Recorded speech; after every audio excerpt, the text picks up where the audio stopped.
Okay, so what we're going to look at now is the contractile aspects of the elbow. So I'll try and start anteriorly and make my way posteriorly, but forgive me if I forget muscles in between. So, the anterior muscles, we've got the brachialis, which origin is the distal anterior medial aspect of the humerus and inserts to the coronoid process of the ulna. The brachialis is a strong flexor, especially when we're in supination, so this movement here. Then we have the brachioradialis, which originates from the lateral supracondylar ridge of the humerus and inserts to the radial styloid process of the radius. And that's also a flex at the elbow, especially when we're in mid-pro to supination. So, for example, hammer curls at the gym, that's brachioradialis, and also pronates and supinates the forearm as well. Then we've got biceps. The biceps, we've got two heads, a long head and a short head. With a long head, it originates, comes up through this biceptual groove and originates to the supraglenoid tubercle of the scapula and inserts to the radial tuberosity of the radius. And then the short head originates at the caracoid process of the scapula and again inserts to the radial tuberosity of the radius. In the actions of the biceps, it flexes the shoulder, it flexes the elbow, but it's mainly a strong supinator. So if you're going to do a biceps, you'll flex and supinate at the gym. That's the biceps. Then we've got, what else we've got anteriorly going on down here? We've got supinator. We've got the supinator, which originates from the medial epicondyle of the humerus, and it inserts to the posterior lateral upper 1/3 of the ulna. Is that right? We'll just double check that there. No, it's not the medial epicondyle. The supinator originates from the lateral epicondyle of the humerus and it inserts to the lateral aspect of the upper third of the radius, and that, as you can imagine, it supinates the forearm, and that's the supinator. Then we'll talk about the, what else we've got? Palmaris longus. Palmaris longus originates from the medial epicondyle of the humerus and inserts to the palmar aponeurosis. And what that does is that's a weak elbow flexor, but it also has actions such as tighten the palm and flexing the wrist also. And that's the palmar aponeurosis. Now we'll move posteriorly now.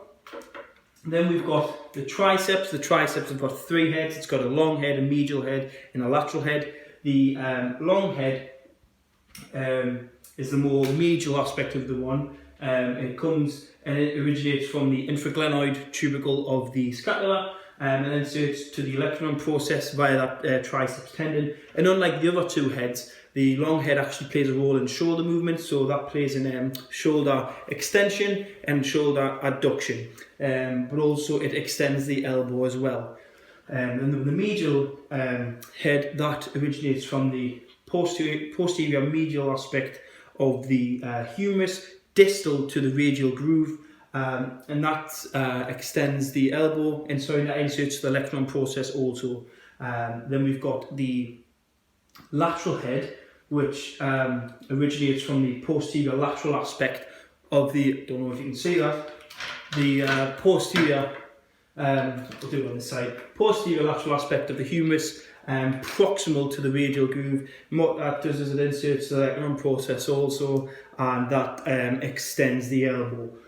Then we've got the pronator teres.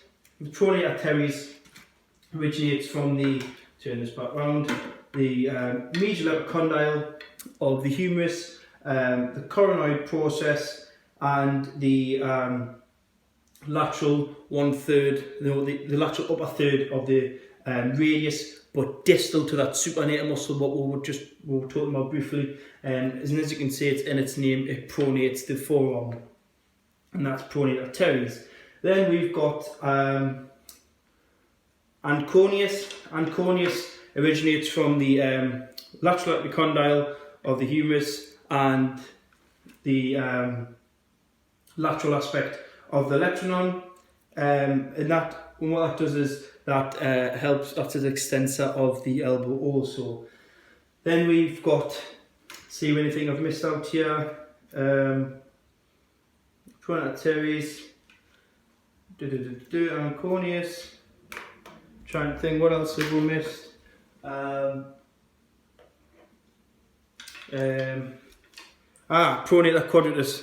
Pronator quadratus, I don't know why this is part of the elbow, things you know, but apparently it inserts to the anterior medial aspect of the ulna, and it inserts to the anterior lateral aspect distal to the radius and the distal ulna, sorry if I didn't say that. What that does is that pronates the arm and provides some stabilisation to the radial ulnar joint.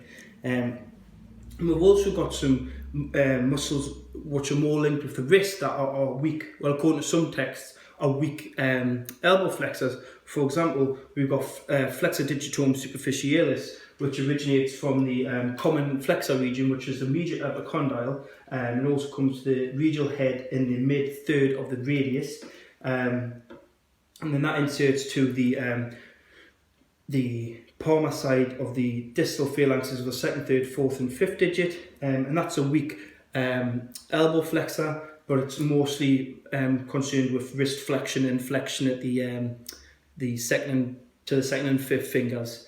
And also we have, again according to some texts, I don't know how true this is the extensor carpi radialis brevis. Extensor carpi radialis brevis comes from the lateral epicondyle, or known as the common extensor region, and it inserts to the third metacarpal bone, the dorsal aspect of the third metacarpal bone, and apparently that plays a weak role in wrist elbow flexion, but the main role of that is extension of the wrist and medial deviation. Then we've got also extensor carpi radialis longus, which comes from the lateral supracondylar ridge of the humerus into the dorsal aspect of the second metacarpal bone. Again, that's meant to be a weak flexor of the elbow, but it's mainly concerned with wrist extension and radial deviation.